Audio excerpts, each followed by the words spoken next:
오늘 우리에게 주신 하나님의 말씀은 누가복음 13장 1절에서 9절까지의 말씀입니다. 그때 마침 두어 사람이 와서 빌라도가 어떤 갈릴리 사람들의 피를 그들의 제물에 섞은 일로 예수께 아뢰니, 대답하여 이르시되 너희는 이 갈릴리 사람들이 이같이 해 받음으로 다른 모든 갈릴리 사람보다 죄가 더 있는 줄 아느냐?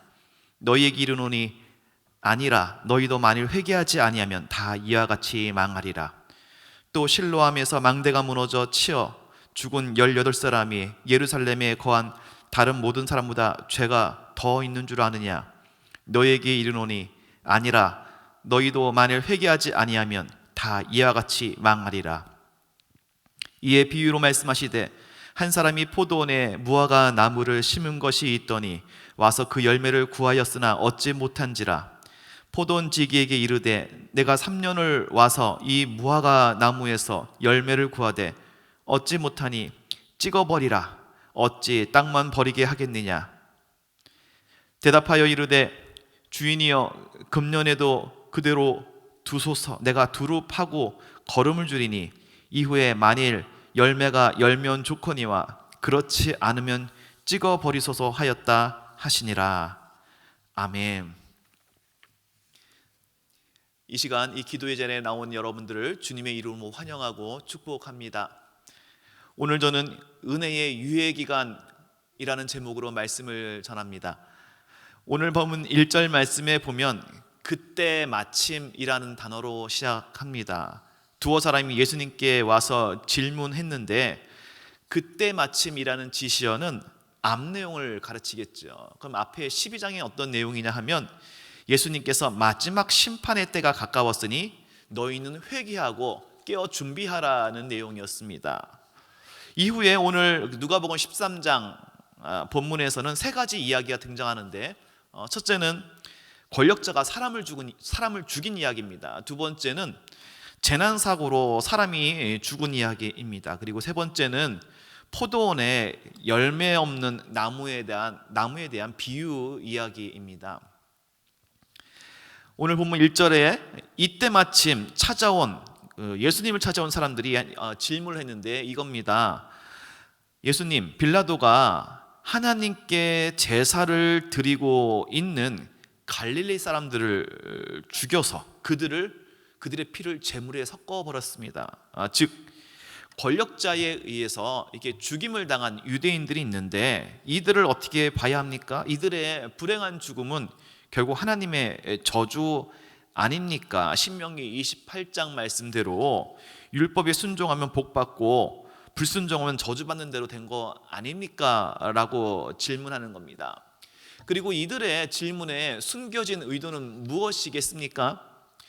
저들은 저렇게 심판을 받았는데 저는 아니지 않습니까? 그러므로 저는 심판을 면한 사람이고 예수님은 좀 회개하라고 그러시는데 저 회개 안 해도 되지 않습니까? 라고 반박하고 있는 것이죠. 이에 대해서 예수님은 그게 결코 아니다 라고 말씀하십니다. 오늘 3절 말씀에 보니까 너희에게 이르노니 아니라 너희도 만일 회개하지 아니하면 다 이와 같이 망하리라 라고 말씀하시는 것이죠. 다시 말해서 이 일은 너희들도 당할 수 있는 일이다. 나는 비극을 면한 것이다 라고 착각하면 안 된다는 것이죠.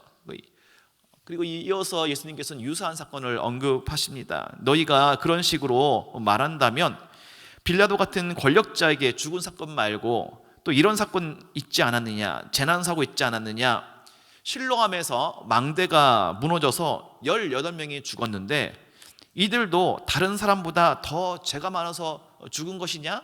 그렇지 않다. 똑같이 죄들이 있다. 재난사고도 누구나 당할 수 있는 것이고 죄를 당하지 않은 것은 죄가 없으니 죄를 당하지 않은 것은 아니다라고 말하는 것도 잘못이다. 그러므로 이에 관해서 예수님의 말씀은 결국 이겁니다. 너희가 권력자의 폭력을 피해갔다 하더라도 여전히 너희도 죄인이고 재난사고에서 피해갔다 할지라도 너희도 여전히 죄인이다. 그것을 핑계 삼아서 나는 심판을 면제받은 자다, 나는 의인이다 라고 착각하지 말고 핑계하지 말고 속히 회개하라 라고 말씀해 주고 있는 것이죠. 그렇습니다. 이것은 오늘 저와 여러분들에게도 해당되는 말씀입니다. 우리가 지금 이렇게 살아있는 것은 죄가 없어서가 아니라 오직 하나님의 은혜를 받은 것이기 때문이죠. 받아야 할 심판을 유예받은 것에 불과합니다. 이것을 더 구체적으로 설명해 주시는 것이 오늘 예수님의 그 비유 이야기인데요. 이 비유는 한 포도원에서 열매 없는 무화과 나무가 심판을 당하는 상황에 관한 것입니다. 포도원 주인이 열매 맺지 않는 나무를 찍어 버리겠다고 하자 포도원 지기는 자신에게 그 기회를 달라고 합니다. 땅을 더 깊이 파겠습니다. 거름을 주겠습니다. 그래서 열매 맺기를 기다려 보시고 그때도 안 되면 그때 찍어 버리겠습니다. 라고 간청을 하는 것이죠. 이것이 의미하는 바는 무엇입니까? 우리 하나님께서는 죄인이 회개하기를 원하시고 시간을 주신다는 것입니다. 그리고 마지막에 심판하신다는 것이죠. 이와 관련한 성경 비슷한 구절이 있습니다. 사도 베드로는 이렇게 말했어요. 베드로 후서 3장 9절에 보니까 오직 주님께서는 너희를 대하여 오래 참으사 아무도 멸망하지 아니하고 다 회개하기에 이르시기를 원하시느니라. 아멘. 그러니까 하나님께서는 인내하시고 기다리신다라는 것입니다. 만약에 하나님께서 기다리시지 않고 바로바로 심판을 하셨다면 정말 많은 사람들이 죽었을 것입니다. 그리고 그 영혼은 영원히 멸망 당했을 것입니다. 이것은 우리도 예외가 아니었겠지요. 그러나 하나님은 기다려주시고 기회를 주시는 분이십니다. 은혜를 베푸시는 것이죠. 그렇다면은 오늘 이 시간 저와 여러분들이 할 일은 무엇이겠습니까? 먼저 우리 스스로가 이 회개에 합당한 열매를 맺어야 할 것입니다. 또 우리에게 맡겨진 사명이죠. 아직까지 회개하지 않은 사람들, 그래서 회개의 열매에 대해서 모르는 이들에게 회개의 복음을 전하는 것입니다. 그래서 저들이 회개의 열매를 맺음으로 말미암아 하나님 기뻐하시고 하나님 영광 올려드리는 그 사명을 우리가 감당해야 한다는 것이죠. 오늘 본문의 이야기대로라면 이제 열매 맺지 않은 나무에게는 마지막 1년의 시간이 주어집니다. 회개치 않으면 망할 것이라는 경고가 내려졌고 남은 시간은 길지 않습니다. 여유 부릴 것이 아닙니다. 혹시 우리도 너무 편하게 사는 것 아닐까요? 코로나를 이유로 혹은 그 여타의 이유로 편하게 사는 것은 아닙니까? 열매가 없다면 경각심을 가져야 되는데 그렇지 않고 살아가는 것이 나는 괜찮은 삶을 사는 것인가 라고 그냥 자만하고 있는 건 아닌가 돌아볼 필요가 있다는 것입니다. 오늘 우리의 인생을 사실은 하나님의 시각, 하나님의 관점, 하나님의 시간 개념에서 볼 필요가 있겠죠. 여러분, 우리가 앞으로 우리 각자가 앞으로 몇 년을 더 살겠습니까? 기대 수명 얼마나 됩니까? 만약에 기대 수명대로 내가 지금 이렇게 더 살았다고 가정해 보겠습니다. 그 기대 수명대로 충분히 살다가 드디어 하나님 앞에 섰습니다. 그래서 이 막상 살고 보니 알고 보니 내 기대 수명대로 굉장히 늘어난 삶이 아니라 실은 그 전에 끝난 멈춰진 삶인데 하나님께서 은혜를 베푸셔서 오늘 성경 본문을 말씀인 것처럼 도끼가 내려오기 전에 유예된 기간이라는 것을 우리가 알게 된다면 정말 깜짝 놀랄 것입니다. 오늘 이 시간 저와 여러분은 이러한 유예 기간에 은혜를 입고 있는 사람들입니다.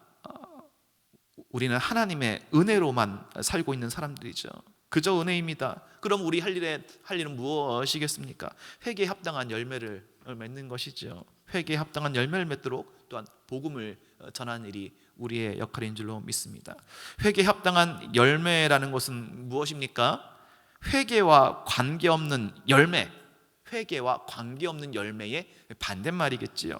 회개는 하나님의 뜻대로 돌이킨 것이므로 하나님과 상관없는 열매를 추구하는 삶에서 하나님의 뜻에 합당한 열매를 추구하는 것, 이것이 회개에 합당한 열매입니다. 보다 구체적으로는 영혼 구원의 열매들이지요. 또한 혹은 성령의 9가지 이 성품의 열매들을 맺는 것, 그 예수님의 닮은 성품을 닮아가는 것, 이것이 열매 맺는 삶이지요. 또 우리 각자에게 주어진 하나님의 사명이 있습니다. 그 해야 되는 사명을 이뤄가는 것이 열매 맺는 삶이겠지요. 올 한 해 벌써 한 달 반이 지났습니다. 이제 10개월 보름이 남았더라고요. 먼저 올해 나의 계획과 기도 제목을 이 기도의 시간에 점검해 보시기 바라겠습니다. 회개에 합당한 방향대로 하나님이 주신 사명대로 열매 맺어져 가는 삶을 살고 있는지 돌아보는 시간 되시길 바랍니다. 저도 저 개인적으로는 기도 제목들이 많이 있죠. 뭐 저 개인의 건강에 대한 기도 제목, 또 뭐 자녀에 대한 기도 제목이 있지만, 특별히 하나님께서 저에게 사명에 관해 주신 제목은 올 한 해 제가 50명의 영혼을 결신시키는 것입니다. 또 50명의 영혼을 제자로 세우는 것입니다. 그래서 저는 이제 10개월 반 동안에 50명 중에 몇 명 남았지? 50명 중에 따져가면서 달려가고 있는데, 여러분들도 여러분들에게 주신 하나님의 사명, 회개에 합당한 열매가 있을 줄로 믿습니다. 그것을 돌아보면서 그 일들에 최선을 다하는 가운데 온전히 사명이 완수되어지는 은혜로운 인생을 향해 나아가는 이 시간 저와 여러분들 되시기를 주의 이름으로 축원합니다. 우리 함께 기도하도록 하겠습니다.